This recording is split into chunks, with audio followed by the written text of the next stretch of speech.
नमो नमः।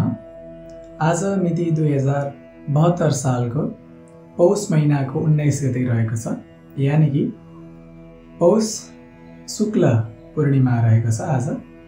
आजदेखि श्री स्वस्थानी व्रतकथाको प्रारम्भ हुँदैछ। त्यसकारण स्वस्थानी माताका चरित्रहरू हामी श्रवण गर्छौँ। आजदेखि हरेक दिन हामी एउटा अध्याय श्रवण गर्छौँ। आज हामी श्रवण गर्छौँ प्रथम अध्याय, यानि कि पहिलो अध्याय। सुरु गरौँ आजको प्रथम अध्याय। सुरुमा हामी श्री स्वस्थानी व्रतकथाको पुस्तकमा रहेको प्रारम्भिक श्लोकहरू वाचन गर्छौँ। त्यसपछि हामी कथा श्रवण गर्छौँ। पुष्प लिएर आँखा चिम्लेर नमस्कार गर्नुहोला। यं ब्रह्मा वरुणेन्द्र रुद्र मरुतः स्तुन्वन्ति दिव्यैस्तवैः वेदैः साङ्गपदक्रमोपनिषदैर्गायन्ति यं सामगाः ध्यानावस्थिततद्गतेन मनसा पश्यन्ति यं योगिनो यस्यान्तं न विदुः सुरासुरगणा देवाय तस्मै नमः। श्रीमाच्चन्दनचर्चितोज्ज्वलवपुः शुक्लाम्बरा मल्लिका मालालङ्कृतकुण्डला प्रविलसन्मुक्तावली शोभिता सर्वज्ञाननिदानपुस्तकधरा रुद्राक्षमालाकरा वाग्देवी वदनाम्बुजे वसतु मे त्रैलोक्यमाता चिरम्। मुखं करोति वाचालं पङ्गुं लङ्घयते गिरिं यत्कृपातमहं वन्दे परमानन्दमाधवम्। नमो भगवते तस्मै व्यासायामित तेजसे यस्य प्रसादात् भक्ष्यामि नारायण कथामिमाम्। नारायणं नमस्कृत्य नरं चैव नरोत्तमं देवीं सरस्वतीं व्यासं ततो जयमुदीरये। श्री स्वस्थानी परमेश्वर्यै नमः। अथ प्रथमोऽध्यायः। पूर्वकालमा समस्त मुनिहरूमा सबै प्रकारले ख्याति प्राप्त गरेका अगस्त्य मुनि आफ्नो आश्रममा तपमा लीन हुनुहुन्थ्यो। एक दिन मयूरमा चढेर स्कन्द कुमार त्यहाँ पाल्नुभयो। अगस्त्य मुनिले त्यो देखेर सम्मानका साथ आसनमा बसाले स्वागत सत्कार गरिसकेपछि नम्र बाणीले सोध्नुभयो, हे कुमार, यो संसार कसरी सृष्टि भयो, यस विषयमा जान्ने इच्छा भयो। म उपरि कृपा गरी आज्ञा भए आफूलाई धन्य सम्झिने थिएँ। अगस्त्य मुनिको प्रश्न सुनेर कुमारजी भन्नुहुन्छ, हे मुनि, हजुर एकचित्त भएर सुन्नुहोस्। म हजुरलाई सृष्टिको क्रम सुनाउँछु। यो सृष्टि प्रारम्भ हुँदा पहिले परब्रह्म परमात्माको इच्छा स्वयं स्फुरण हुनासाथ ब्रह्मा विष्णु शिव प्रकट हुनुभयो। तीन शक्तिका स्वरूप त्रिगुण शक्तिले त्रिगुण युक्त माया वा प्रकृति उत्पन्न भइन्। त्रिगुणात्मिका मायालाई जित्न वा भस्म पार्न अत्यन्तै कठिन छ। कुनै मायाभन्दा पर प्रतिष्ठायुक्त निवृत्ति पद छ, त्योभन्दा पर शान्ति पद र त्योभन्दा पनि पर शान्त्यतीत पद छ। त्यसपछि विद्या पद छ र विद्याभन्दा पर निवृत्त पद छ। जान्नेहरू त्यसैलाई मोक्ष पद पनि भन्दछन्। यो संक्षेपमा भयो। अलि विस्तारले सृष्टिको क्रम बुझाउन र बुझ्न पनि निकै कठिन छ। संक्षेपमा भनेको कारण यही हो। प्रलय र सृष्टिको क्रम बेग्ला बेग्लै छ। एक नियमले सृष्टि हुन्छ र अर्को नियमले प्रलय हुन्छ। जो त्रिगुणात्मिका माया छिन् ती शान्त्यतीत, शान्ति, विद्या, प्रतिष्ठा र निवृत्तादि पदमा रहन सक्छिन्। मायाभन्दा पनि टाढा रहने जो अव्यक्त छ त्यो आत्मामा विद्यमान छ। जीव अज्ञानी र प्रकृतिको जर हुनाले परमाणु अचेत छन्। कारण बिना कुनै कार्य हुनै सक्दैन। कारण जगतको अधिष्ठाता परमात्माको इच्छा बिना कुनै पनि कार्य हुन सक्दैन। यो कुरालाई वेद र शास्त्रले पनि स्वीकार गरेका छन्। तापनि वेदान्त आदि शास्त्रहरूमा सबैको गति नपुग्ने हुनाले सबैलाई तुरन्त निश्चय हुन सक्दैन।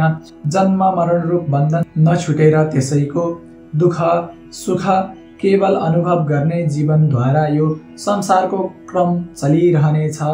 यो क्रम कल्प कल्पको भेदले भिन्न भिन्न क्षयदेखि नै हुँदा पद्मकल्पको मात्र वर्णन गर्दछु।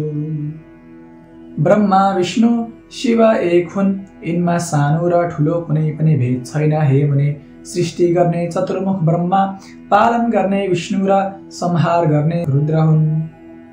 विष्णु र शिवका आयुको अवधि वा प्रमाण छैन। ब्रह्माजीको 100 वर्ष परमायु कहिन्छ। उनको प्रथम 50 वर्षलाई परार्ध भनिन्छ। 100 वर्ष पुगेपछि उनको पनि नाश हुन्छ वा प्रलय हुन्छ। प्रलय भएपछि संसार र यसमा रहेका वस्तुहरू केही रहँदैनन् अनि ईश्वरद्वारा अर्को सृष्टि आरम्भ हुन्छ। त्यो नयाँ सृष्टि पनि अगाडि जुन क्रमले चलेको थियो स्वतः चल्न थाल्दछ। प्रलय चाहिँ अनेक प्रकारले हुन्छ। ब्रह्माको घर गृहस्थी सबै छ, उनले पनि खानु सुत्नु पर्दछ। उनी बस्ने लोकको नाम सत्यलोक रहेको छ। प्रातःकाल हुँदा उनले सृष्टि गर्दछन्। उनको एक दिनमै सत्य त्रेता द्वापर 4 कली 72 पल्ट घुमिसक्छन्।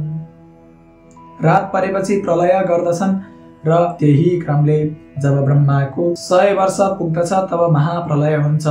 यस प्रलयपछि फेरि पहिले जस्तै रजोगुणले युक्त ब्रह्माजी उत्पन्न गराई अहंकार, पञ्चमहाभूत, ज्ञानेन्द्रिय, कर्मेन्द्रिय, पञ्चमात्रा, शब्द, रूप, रस, गन्ध युक्त एउटा अण्ड उत्पन्न हुन्छ वा बन्दछ।